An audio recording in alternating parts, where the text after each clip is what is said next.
Establishment का जो role है सियासत के अंदर, हम जब तक इस रोल को एड्रेस नहीं करेंगे, उनको उनकी आईन की तय की हुई हदूदों का यूं तक नहीं रोकेंगे, तो 75 सालों में हमने सब कुछ देख लिया। आखिरी एक्सपेरिमेंट हाइब्रिड रिजीम का था, वो भी ना हो सका, वो भी ना चल सका। जो खैबर पख्तूनख्वा में पिछले चंद माह में जो एहतजाजों का सिलसिला शुरू हुआ, तब जाकर पूरे पाकिस्तान को पता चला कि यहां पर माजरा हो क्या रहा है और यहां पर किया क्या जा रहा है। ये मुल्क न सिर्फ इस वक्त सियासी तौर पर दिवालियापन के करीब है, बल्कि माशी दिवालियापन और समाज के दिवालियापन की तरफ भी हम गामजन हैं। और यकीन मानिए कि इस वक्त पाकिस्तान जिन हालात से गुजर रहा है, यहाँ पर जो तकारीर हुई, जो बलोचिस्तान में तकारीर हुई, वहां पर जो लोगों का नुक्ता नजर था और जो यहाँ पर लोगों का नुक्ता नजर है, कोई फर्क चाहे उसका जिस भी शोबा जिंदगी से ताल्लुक हो, किसी भी सियासी जमात से ताल्लुक हो, वो इस चीज पर मुत्तफिक है। उसके जहन में एक खौफ है, लोगों के एहसासात, लोगों की आवाजें सुनी नहीं जा रही, उनके मुतालबात माने नहीं जा रहे। अगर कोई पुरअमन तरीके से भी अपने मुतालबात को मनवाने के लिए बाहर निकलता है तो जबर का सामना करना पड़ता है। लेकिन वो मजबूर स्पीकर, वो तब भी अली वजीर के प्रोडक्शन ऑर्डर इशू कर देता था, और जिस दिन से ये हुकूमत आई है उसका एक दिन भी हम प्रोडक्शन ऑर्डर नहीं इशू करा सकते। जाए जिसकी भी हो, तो मुखालफों को हम पॉलिटिकली विक्टिमाइज करते हैं। अवाम के इश्यूज जिनके लिए हमें मुंतखब किया जाता है, जिनके लिए हम असेंबलियों में पहुंचते हैं, बड़े वादे वईद करके पहुंचते हैं, वो गुफ्तगू आज सियासी मंजरनामे से गायब हो चुकी है। ये मुल्क न सिर्फ इस वक्त सियासी तौर पर दिवालियापन के करीब है, बल्कि माशी दिवालियापन और समाज के दिवालियापन की तरफ भी हम गामजन हैं। ये वो ऐसे हालात हैं कि जिनमें हम कुछ दोस्त इकट्ठे हुए, कुछ सीनियर्स इकट्ठे हुए, और हमने ये सोचा कि वो गुफ्तगू जो पाकिस्तान की सियासत से जा चुकी है, वो आम लोगों की जिंदगी के मौजूआत जो पाकिस्तानी सियासत का किसी वक्त हिस्सा होते थे, वो अगर आज नहीं है तो उनको वापस मौजूए गुफ्तगू बनाने के लिए एक छोटी सी काविश की जाए। और यकीन मानिए कि इस वक्त पाकिस्तान जिन हालात से गुजर रहा है, यहां पर जो तकारीर हुई, जो बलोचिस्तान में तकारीर हुई, वहां पर जो लोगों का नुक्ता नजर था और जो यहां पर लोगों का नुक्ता नजर है, कोई फर्द चाहे उसका जिस भी शोबा जिंदगी से ताल्लुक हो, किसी भी सियासी जमात से ताल्लुक हो, वो इस चीज पर मुत्तफिक है। उसके जहन में एक खौफ है कि यह मुल्क खुदा न खास्ता एक भयानक सफर की जानिब गामजन हो चुका है। यहां पर हमने जो गुफ्तगू सुनी, जो साबका फाटा जो जम हुआ,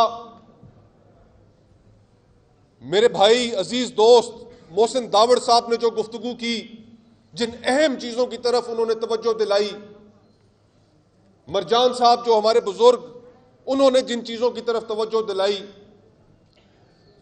ये महज सिर्फ तवज्जो दिलाना नहीं है,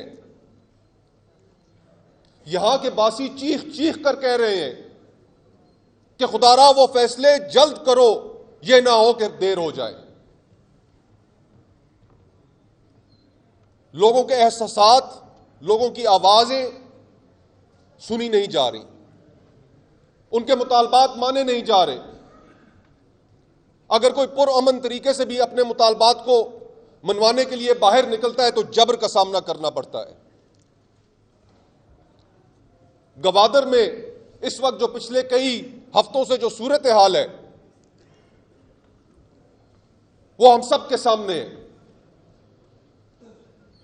पुरअमन तरीके से एहतजाज हो रहा है, जायज मुतालबात के लिए एहतजाज हो रहा है, लेकिन कोई बात नहीं सुन रहा।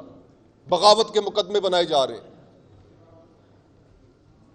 जो खैबर पख्तूनख्वा में पिछले चंद माह में जो एहतजाजों का सिलसिला शुरू हुआ, तब जाकर पूरे पाकिस्तान को पता चला कि यहां पर माजरा हो क्या रहा है और यहां पर किया क्या जा रहा है। जब सवात में लाखों लोग बाहर निकले तो हम कुछ लोगों के इल्म में तो यह बात थी लेकिन पूरे पाकिस्तान के इल्म में यह बात नहीं थी कि वहां पर क्या खेल खेला जा रहा था और किस वजह से सवात के लाखों लोग जो है वो बाहर निकल के उन्होंने उसके ऊपर एहतजाज किया। और फिर वो एहतजाज का सिलसिला सिर्फ सवात तक महदूद नहीं रहा, वो खैबर पख्तूनख्वा के दीगर इलाकों में भी फैल गया। कोई तो इस बात के ऊपर जवाबदेह होना चाहिए कि यह आखिर क्या खेल खेला जा रहा है। ये जो लाखों लोग बाहर आ रहे हैं, ये क्यों आ रहे हैं? उनकी क्या रिजर्वेशंस हैं? उनके क्या तहफ्फुजात हैं?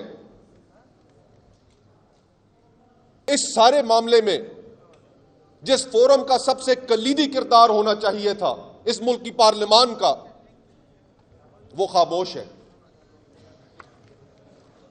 सबसे ज्यादा जिसका कलीदी किरदार होना चाहिए था सियासी जमातों का, उनके मसाइल ही और हैं। आखिर ये इक्तदार की ऐनक और इक्तदार का लालच हमें उतार के साइड पे रखना होगा और इन लोगों के मसाइल की तरफ तवज्जो देनी होगी, उनकी बातें सुननी होंगी। और अगर हम ऐसा नहीं करेंगे तो यकीन मानिए ये 75 साल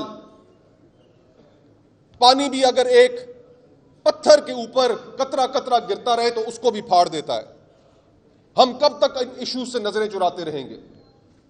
कब तक ये गुफ्तगू जो सियासतदानों को करनी चाहिए, हम कब तक उस गुफ्तगू से जान छुड़ाते रहेंगे? यहां पर ठीक तवज्जो दिलाई गई। पिछली कई दिहाइयों में इस मुल्क के लोगों को एक बयानिया दिया गया और वो बयानिया ये था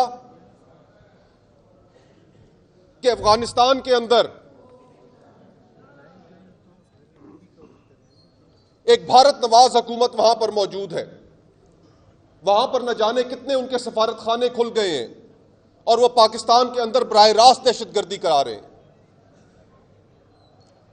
हमने इस बात को माना, गो कि उस वक्त भी लोग तवज्जो दिलाते थे, कहते थे कि ये एक ही सिक्के के दो रुख हैं, आप गलती कर रहे हैं। आज काबुल के गिरने के बाद, वो गुलामी की जंजीरें तोड़ने के बाद, जिनका मोहसिन भाई ने भी जिक्र किया, आज वो गुलामी की जंजीरें तोड़ने के बाद पाकिस्तान के अंदर भारत नवाज हुकूमत तो खत्म हो गई, लेकिन दहशतगर्दी कहां से आ गई? कौन लोग हैं ये जो कर रहे हैं? तो आज रियासत के पास क्या जवाब है खैबर पख्तूनख्वा और पाकिस्तान के लोगों को देने के लिए?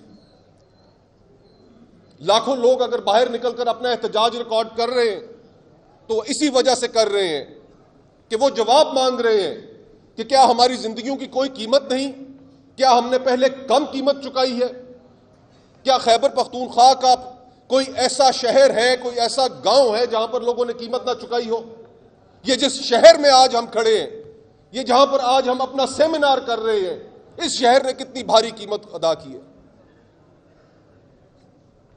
एक सानिया एपीएस जिसमें 150 के करीब हमारे मासूम बच्चे शहीद किए गए, जालिमों ने शहीद किए। ये सानिया किसी ऐसे मुल्क में होता कि जहां पर लोगों के शऊर का ये आलम होता तो वो कहते कि हमने ये गलती दोबारा नहीं दोहरानी। और हमने क्या किया? उस सानिया एपीएस के बाद हमने एक नेशनल एक्शन प्लान बनाया। उस नेशनल एक्शन प्लान का जो नतीजा निकला वो भी हमने देखा। 20 शिकें हमने मिल बैठ के इस मुल्क की सारी सियासी और मिलिट्री क़यादत ने बनाई। उनके ऊपर कितना अमल हुआ? सिर्फ इस पिछले साल के अंदर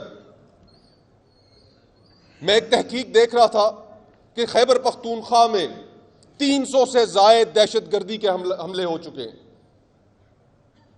सिर्फ पिछले साल में तकरीबन 250 के करीब हमारे फौजी भाई शहीद हो चुके हैं, सिपाही शहीद हो चुके हैं, पुलिस के एहलकार शहीद हो चुके हैं, पोलियो वर्कर्स शहीद हो चुके हैं। लेकिन मजाल है कि यह हमारी सियासी गुफ्तगू का हिस्सा हो। एक जिंदगी की कीमत भी हमारी नजर में, हम इतने बड़े बड़े साहनियात से गुजर जाते हैं, टीवी पर खबर देखते हैं चल पड़ते हैं। चंद लम्हों के लिए हमारा दिल खून के आंसू रोता है, फिर अपनी जिंदगी में मगन हो जाते हैं। लेकिन यकीन मानिए, जो गुफ्तगू इस वक्त पूरे पाकिस्तान में हो रही है, अगर हमने उस गुफ्तगू को अहमियत ना दी, जहां जा रहे हैं गुफ्तगू सिर्फ एक खास पैराए में हो रही है। वो लोगों की आवाज है। मोहसिन भाई ने ठीक इशारा किया कि एलिफेंट इन द रूम सियासी जमातें उसको एड्रेस करने के लिए तैयार नहीं है। एस्टैब्लिशमेंट का जो रोल है सियासत के अंदर, हम जब तक इस रोल को एड्रेस नहीं करेंगे,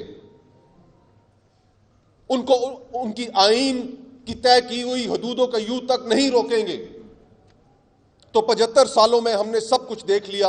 आखिरी एक्सपेरिमेंट हाइब्रिड रिजीम का था, वो भी ना हो सका, वो भी ना चल सका। तो हम आखिर चाहते क्या है? 23 करोड़ लोगों का ये मुल्क है। ये 23 करोड़ लोगों के मुल्क को, इस अवाम के जमे गफीर को ना हम सेहत दे सके, ना हम तालीम दे सके, ना हम एक अच्छी जिंदगी बसर करने के मौके दे सके। 64% आबादी इस मुल्क की नौजवानों पर मुश्तमिल है। 25 लाख नौजवान हर साल हमारी जॉब मार्केट में ऐड होता है। रोजगार हमारे मुल्क, पार्लियामान के हम कहते थे कि हाइब्रिड रजीम है, इसके अंदर इख्तियारात नहीं है, इख्तियारात कहीं और हैं, लेकिन वो मजबूर स्पीकर वो तब भी अली वजीर के प्रोडक्शन ऑर्डर इशू कर देता था। और जिस दिन से ये हुकूमत आई है, उसका एक दिन भी हम प्रोडक्शन ऑर्डर नहीं इशू करा। कहां गई पार्लियामेंट की सैंक्टिटी? लोग हमसे क्यों सवाल ना करें, क्यों ना पूछें कि क्या आपने सिर्फ उससे वोट लेना था तो तभी आप उसको पार्लियामान लेकर आए? ये निजाम को एक्सपोज कर रहा है। निजाम एक्सपोज हो चुका है। और अगर हमने चीजों को यहां इस पॉइंट ऑनवर्ड्स अगर हमने संजीदगी से ना लिया, तो यकीन मानिए कि हमको बहुत बड़ा नुकसान उठा सकते हैं। यह मुल्क एनार्की की तरफ बढ़ सकता है, इंप्लोजन की तरफ बढ़ सकता है। और यही इसी जानिब जहां जाएं तवज्जो दिलाई जा रही है कि हालात खराब है, खुदारा मुल्क को संभाल लीजिए। आखिर में सिर्फ इतनी, क्योंकि वक्त काफी हो चुका, इस ख्वाहिश के साथ इजाजत लूंगा कि ये जो सेमिनार्स की सीरीज हमने शुरू की है पूरे मुल्क में, जिसको हमने री इमेजिनिंग पाकिस्तान